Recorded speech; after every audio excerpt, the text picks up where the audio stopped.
j'espère que vous allez bien. Alors, bienvenue dans une nouvelle démonstration. Dans cette démonstration, je vais vous montrer comment attacher plus qu'une carte réseau à votre machine virtuelle. Bien sûr, il faut savoir que ça dépend en Azure. Tout dépend du type de la famille d'une machine virtuelle, mais pour chaque type de VM, il y a un certain nombre à ne pas dépasser de cartes réseau à attacher. D'accord. On va voir ça ensemble. Sinon, en fait, ce que j'ai fait, je viens de créer ma machine virtuelle. J'ai pas fait trop attention à quel type de VM j'ai choisi, mais je pense que j'ai choisi un Burstable VM. D'accord. Donc, donc j'ai bien choisi ce type de VM. J'ai fait quelques tests, donc j'ai essayé d'attacher et de détacher certaines cartes réseau. Et là, on va voir ensemble comment on peut faire pour rajouter une carte réseau supplémentaire. Donc allons-y, let's start. Et en fait, pour le faire, je vais vous montrer ici qu'est-ce qu'il y a comme carte réseau qui sont attachées à cette VM. Donc en fait, la carte, pour voir les cartes, les différents types de cartes, il faut aller dans Network Settings. Et voilà. Ici, on va trouver la carte réseau définie en tant que carte primaire. D'accord. Donc, il s'agit bien de MyDev VM632. Sachant que cette VM, bien sûr, cette carte, pardon, elle dispose, je pense, de 3 cartes réseau. Il faut savoir aussi qu'une carte réseau, elle dispose d'une adresse IP publique et une autre privée. Voilà donc. Donc pour créer une carte réseau, je vais aller dans... Ok, pas de souci. Moi, c'est pour... tac, tac. Je vais aller plutôt dans carte réseau.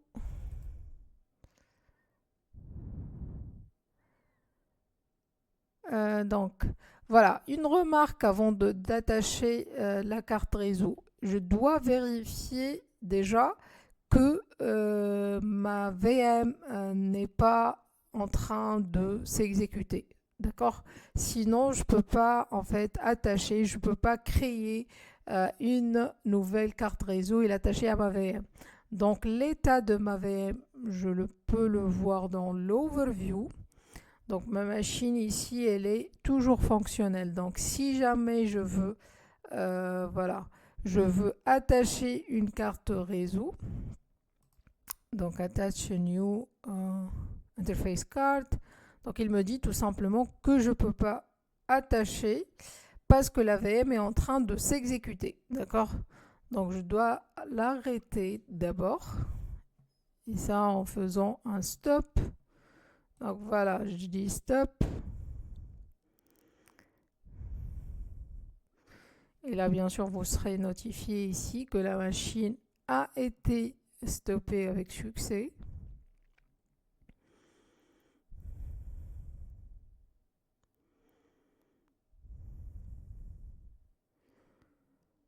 Donc une fois que notre VM sera stoppée, on peut après, tout simplement attacher notre carte réseau.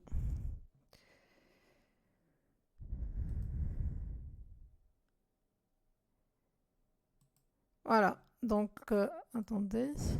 Oui, donc la machine a été stoppée avec succès. D'accord.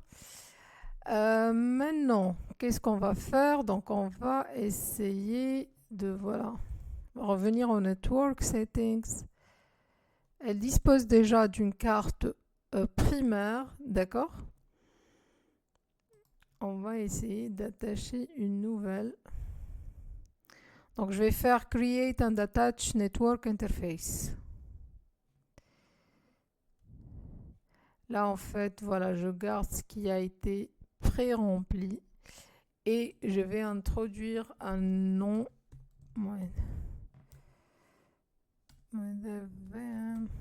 633, on va dire.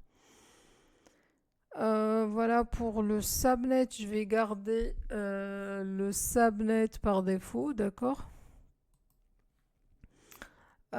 Pour le Network Security Group, je vais garder un groupe qui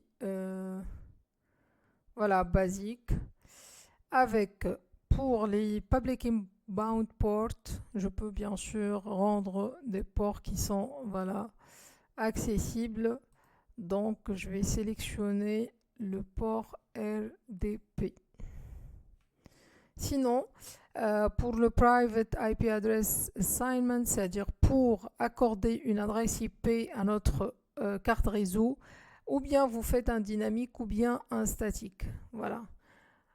Si vous faites un statique, il suffit d'entrer une adresse IP qui entre dans cette voilà, dans ce subnetting range, c'est-à-dire elle doit être conforme à cette notation CIDR.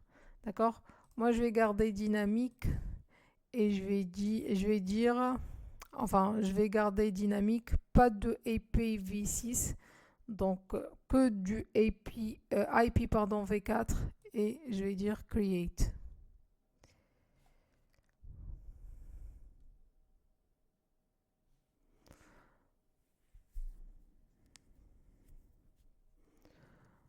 Donc voilà, une fois que notre carte a été créée, elle sera listée.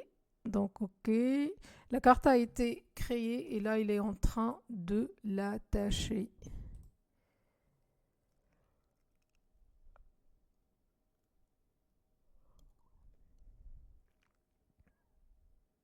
Voilà, donc carte créée et attachée. Et voilà, déjà elle apparaît ici, donc pas la peine de faire un refresh.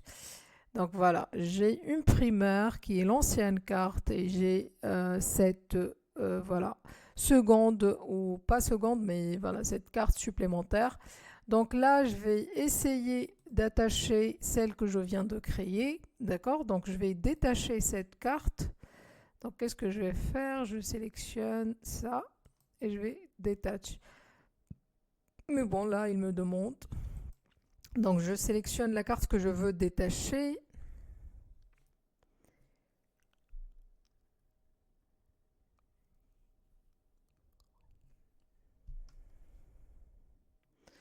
Donc normalement,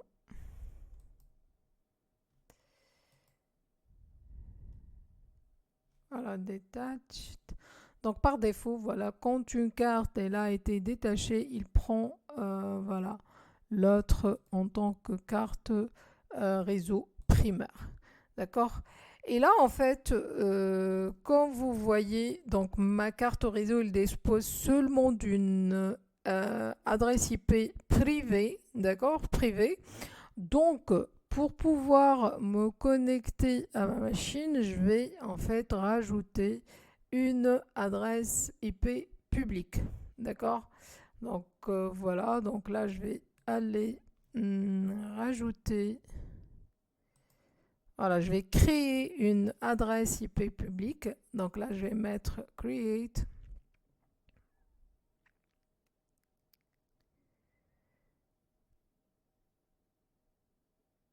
Donc là je choisis mon resource group. J'ai déjà la souscription, le resource group, la région, je vais garder la même, le nom, donc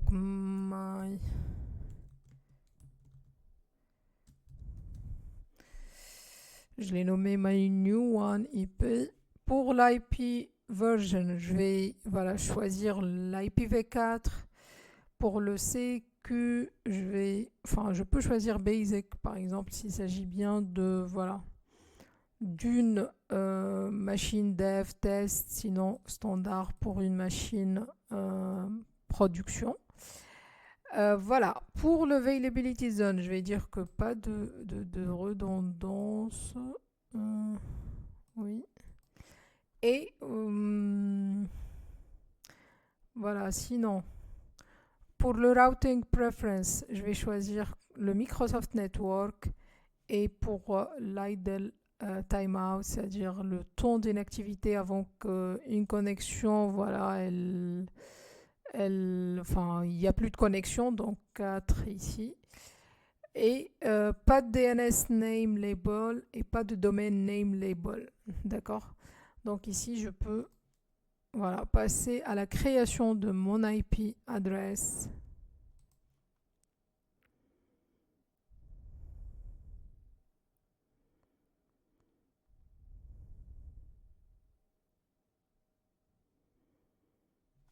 Go to resource. Donc là, je vais à mon adresse IP. Là, c'est l'adresse IP qui a été créée, mais je dois en fait associer cette IP adresse à ma carte réseau. Donc, je vais venir ici et dire associate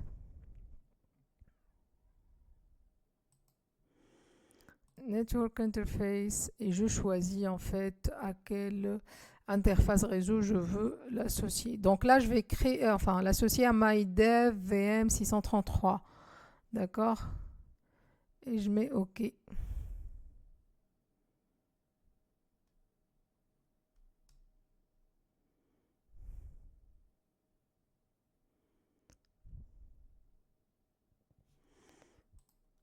Voilà. Donc normalement, on a maintenant notre adresse, notre carte réseau, pardon, avec une nouvelle adresse IP. D'accord? Donc si je vais au Home, et voilà, par exemple, j'entre dans mon resource group.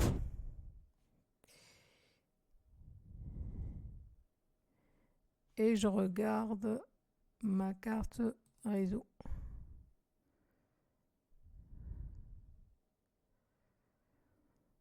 Donc, comme vous voyez ici, ma carte réseau, elle dispose désormais d'une adresse publique, d'une adresse IP publique, d'accord? Donc là, je peux tout simplement faire le test et voir si cette carte, elle est fonctionnelle ou pas. Déjà, je dois revenir, voilà, démarrer ma VM parce que je l'ai stoppé tout à l'heure. Donc je fais un start.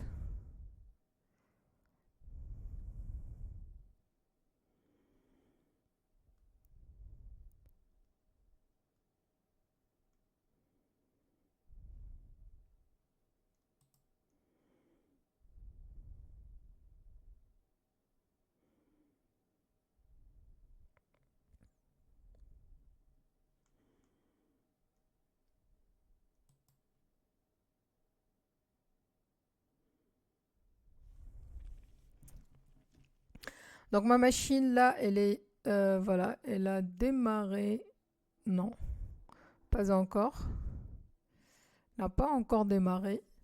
Mais voilà, une fois démarré, on peut se connecter ou s'y connecter, voilà, pour tester la nouvelle carte attachée.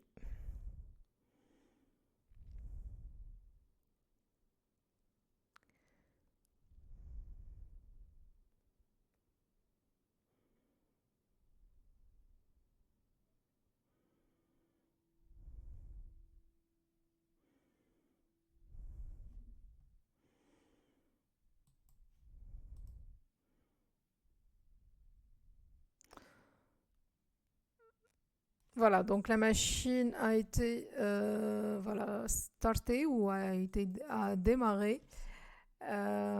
My dev virtual machine agent status is not ready.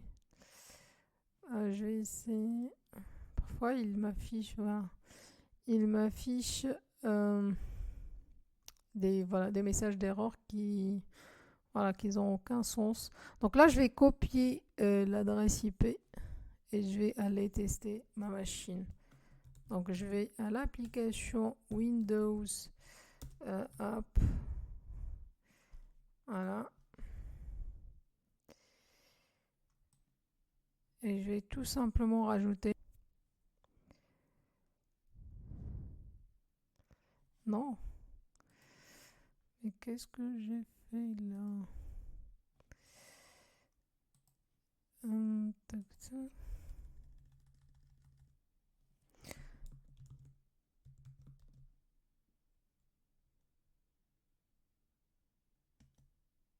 Ok, voilà. Donc je vais rajouter, je peux en fait enlever ces machines.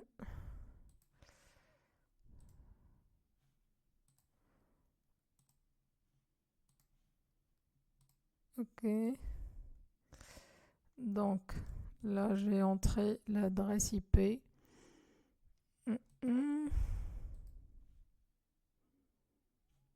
Là, j'ai pas donné de nom. Bon, pas grave. Voilà. Je vais essayer maintenant de créer, enfin, de me connecter à la machine virtuelle.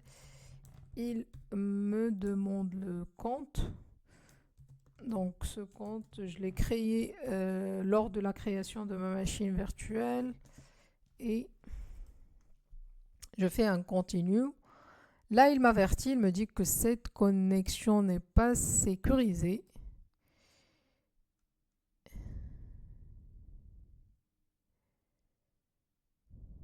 Et voilà. Donc, voilà. Ça, c'est ma machine virtuelle. Là, c'est le server manager voilà, qui s'est lancé. Et c'était ça, c'était tout pour cette démo. Voilà, j'espère qu'elle était utile pour vous et que vous pouvez maintenant savoir comment créer et attacher une nouvelle carte réseau à votre VM, sachant qu'il faut toujours arrêter votre VM avant de le faire.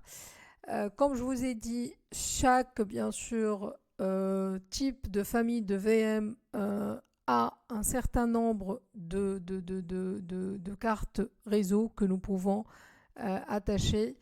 La mienne, c'est un burstable, donc au maximum, je dois attacher 4 cartes.